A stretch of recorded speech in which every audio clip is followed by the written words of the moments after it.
Hello बच्चों, let's see the question first. Question says अगर patient को एंटी रेट्रोवायरल थेरेपी एडवाइस की जाए तो उसको कौन सा इन्फेक्शन है और हमने उसका कॉजेटिव ऑर्गेनिज्म जो है वो बताना है।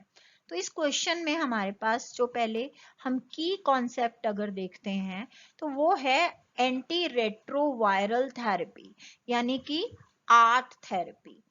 तो हम की कॉन्सेप्ट में आर्ट थेरेपी के बारे में डिस्कस करेंगे। तो ये जो हमारा आर्ट थेरेपी है जिसको एंटी रेट्रोवायरल थेरेपी कहते हैं, ये एचआईवी वायरस से होता है। जब ये वायरस बॉडी में एंटर करता है तो ये एड्स डिजीज को लीड करता है। यहाँ पे जो एचआईवी है इसका जो फुल फॉर्म है वो है ह्यूमन इम्यूनो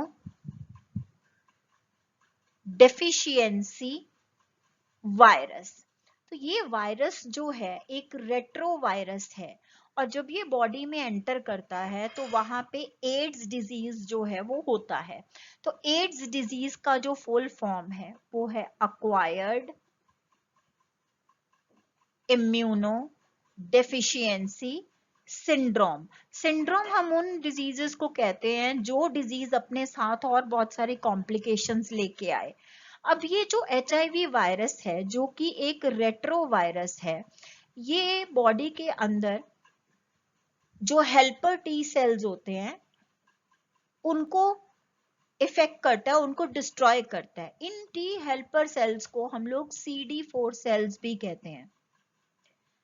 तो ये वायरस जाके इन सेल्स को डिस्ट्रॉय कर देता है जिसकी वजह से एंटीबॉडीज की प्रोडक्शन नहीं हो पाती है, क्योंकि जो हेल्पर टी सेल्स हैं वो एंटीबॉडीज प्रोड्यूस करते हैं और ये एंटीबॉडीज जो हैं वो पर्सन की इम्यूनिटी के लिए रिस्पॉन्सिबल है।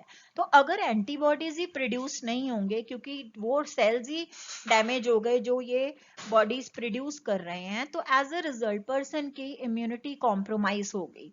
तो यहाँ पे जो ये जो एचआईवी वायरस है ये पहले जब पर्सन में जाता है तो पर्सन एचआईवी पॉजिटिव कहलाता है, मगर जब जैसे जैसे इसकी स्टेजेस कंटिन्यू होती हैं तो फाइनल स्टेज में जाके हम कहते हैं कि पर्सन को एड्स है। और जब हम ये कहते हैं पर्सन को एड्स है तो इसके बाद पर्सन का आगे बचने के चांसेस बिल्कुल खत्म हो जाते हैं क्योंकि उसकी बॉडी की इम्यूनिटी बिल्कुल फिनिश हो जाती है। तो अगर हम इसका ट्रीटमेंट देखें तो यहाँ पे इसका कोई ट्रीटमेंट इस टाइम पे अवेलेबल नहीं है, ना तो इसका कोई क्योर है, ना इसके लिए कोई वैक्सीन अवेलेबल है जिससे कि इस डिजीज को बॉडी से खत्म किया जा सके। तो इसको एक जो एंटी रेट्रोवायरल थेरेपी है वो यूज करके हम पर्सन के लाइफ स्पैन को बढ़ा सकते हैं। हम कोशिश ये कर सकते हैं कि वो एड्स वाली स्टेज में ना पहुंचे और पर्सन जो है वो जितना एचआईवी पॉजिटिव स्टेज में ही रुक जाए। तो यहाँ पे जो एंटी रेट्रोवायरल थेरेपी है इसमें तीन अलग अलग ड्रग्स का कॉम्बिनेशन होता है, जिसमें से दो ड्रग्स तो हैं एक ही क्लास को बिलोंग करती है और जो तीसरी ड्रग है वो डिफरेंट क्लास से आती है। तो इस तरीके से तीन तरह के मेडिसिन को कंबाइन करके जो है वो मेडिसिन बनाई जाती है। यहाँ पे जो है ये या तो ये हम पिल्स फॉर्म में देते हैं या फिर इसको ट्रांसफ्यूज भी किया जा सकता है। तो वो डिपेंड करता है सिचुएशन के ऊपर, कंडीशन के ऊपर कि डॉक्टर क्या डायग्नोस किस तरीके से वो ट्रीटमेंट को आगे करना चाहते हैं। तो यहाँ पे जो ये एंट्री रेट्रोवायरल थेरेपी है इसमें जो ड्रग्स हैं वो इंक्लूड होती हैं या तो इसको शॉर्ट फॉर्म में non nucleoside reverse transcriptase inhibitor. तो ये बेसिकली जो है इन रिवर्स ट्रांसक्रिप्टर जो है ट्रांसक्रिप्टेज जो है वो एक एंजाइम है जो कि इस इस वायरस को बॉडी के अंदर फैलाता है। तो अगर यहाँ पे तीन एंजाइम्स यूज होते हैं, एक तो रिवर्स